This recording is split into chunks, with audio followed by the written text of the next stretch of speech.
ಎಲ್ಲರಿಗೂ ನಮಸ್ಕಾರ. ನಾನು ನಿಮ್ಮ ಶೋಭಾರಿ. ಇವತ್ತು ಒಣಮೆಣ್ಸಿನ್ಕಾಯಿ ಕೆಂಪು ಚಟ್ನಿ ಹೆಂಗೆ ಮಾಡೋದು ಅಂತ ನೋಡೋಣ್ರಿ. ಈ ಚಟ್ನಿ ಮಾಡಾಕ್ರಿ ಒಣಮೆಣ್ಸಿನ್ಕಾಯಿ ತೊಗೊಂಡೇನ್ರಿ. ಒಂದು ಸ್ವಲ್ಪ ಹುಣಸೆ ಹುಳಿನ ನೆನೆಸಿಟ್ಕೊಂಡೇನ್ರಿ. ಜೀರಿಗೆ, ಬೆಳ್ಳುಳ್ಳಿ, ಬೆಲ್ಲ, ಕರಿಬೇವು, ಉಪ್ಪು ತೊಗೊಂಡೇನ್ರಿ. ಆಮೇಲೆ ಎಣ್ಣೆನೂ ತೊಗೋಬೇಕ್ರಿ. ಈಗ ಒಂದು ಬಾಳ್ಳೆಯೊಳಗೆ ಸ್ವಲ್ಪ ಎಣ್ಣೆ ಹಾಕ್ಕೊಂಡು ಈ ಮೆಣ್ಸಿನ್ಕಾಯಿನ ಹುರ್ಕೋಬೇಕ್ರಿ. ಒಂದು ಬಾಳ್ಳೆಯೊಳಗೆ ಸ್ವಲ್ಪ ಎಣ್ಣೆ ಹಾಕ್ಕೋಬೇಕ್ರಿ. ಮೆಣ್ಸಿನ್ಕಾಯಿನ ಅದಕ್ಕೆ ಹಾಕ್ಕೊಂಡು ಹುರ್ಕೋಬೇಕ್ರಿ. ಇದನ್ನು ಹುರ್ಕೋಬೇಕ್ರಿ ನೀಟಾಗಿ. ಇದು ಒಂದು ಸ್ವಲ್ಪ ನೀಟಾಗಿ ಹುರಿದ್ರಿ ಲಘು ಪುಡಿ ಆಗ್ತೈತ್ರಿ.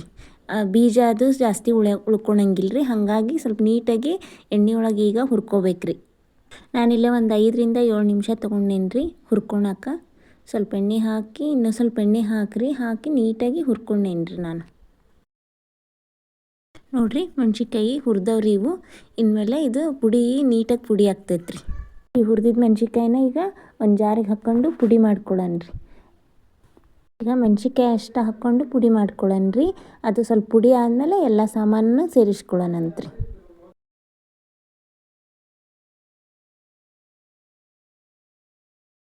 ನೋಡಿರಿ ಈಗ ಇಷ್ಟು ಪುಡಿ ಆಗೈತ್ರಿ. ಇದಕ್ಕೀಗ ಸಾಮಾನು ಹಾಕ್ಕೊಳ್ಳೋಣ್ರಿ.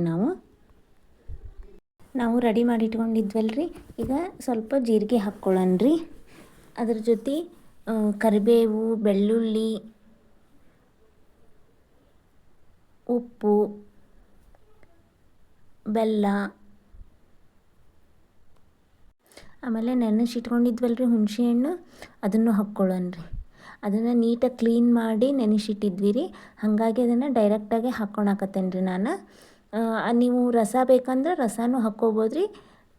ಹೀಗೆ ನೀಟಾಗಿ ಕ್ಲೀನ್ ಮಾಡಿ ಅದನ್ನು ನೆನೆಸಿಟ್ಟು ಅದನ್ನು ಹುಣ್ಸಿನ ತೊಕ್ಕೂ ಸಹಿತ ಹಾಕ್ಕೋಬೋದ್ರಿ. ಅದು ಸಣ್ಣ ಆಗ್ತತ್ರಿ. ಹುಣಸೆ ಹಣ್ಣು ನೆನೆಸಿದ್ದೇ ಇರ್ತೈತಲ್ರಿ. ಮತ್ತು ಎಕ್ಸ್ಟ್ರಾ ನೀರೇನು ಹಾಕ್ಕೊಳಕ್ಕೆ ಹೋಗ್ಬೇಡ್ರಿ. ಮಿಕ್ಸಿ ಮಾಡಿರಿ. ಈಗ ಇದಿಷ್ಟನ್ನು ಸೇರಿಸಿ ಸಣ್ಣಗೆ ಹಾಕ್ಬೇಕ್ರಿ. ಇದನ್ನು ಬೀಜೆಲ್ಲ ಹೋಗಂಗೆ.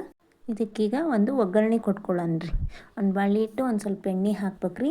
ಅದಕ್ಕೆ ಹಿಂಗೆ ಹಾಕ್ಬೇಕ್ರಿ. ಆಮೇಲೆ ಸ್ವಲ್ಪ ಸಾಸಿವೆ, ಸ್ವಲ್ಪ ಜೀರಿಗೆ ಹಾಕ್ಕೋಬೇಕ್ರಿ. ಆಮೇಲೆ ಕರಿಬೇವಿನ ಸೊಪ್ಪು ಹಾಕ್ಕೋಬೋದ್ರಿ. ಬೇಕಂದ್ರೆ ಬೆಳ್ಳುಳ್ಳಿನ ಹಾಕ್ಕೋಬೋದ್ರಿ. ಹಾಕೇನಲ್ಲ ಆಲ್ರೆಡಿ, ಅದಕ್ಕಾಗಿ ನಾ ಕರಿಬೇವು ಅಷ್ಟು ಹಾಕ್ಕೊಂಡೇನ್ರಿ.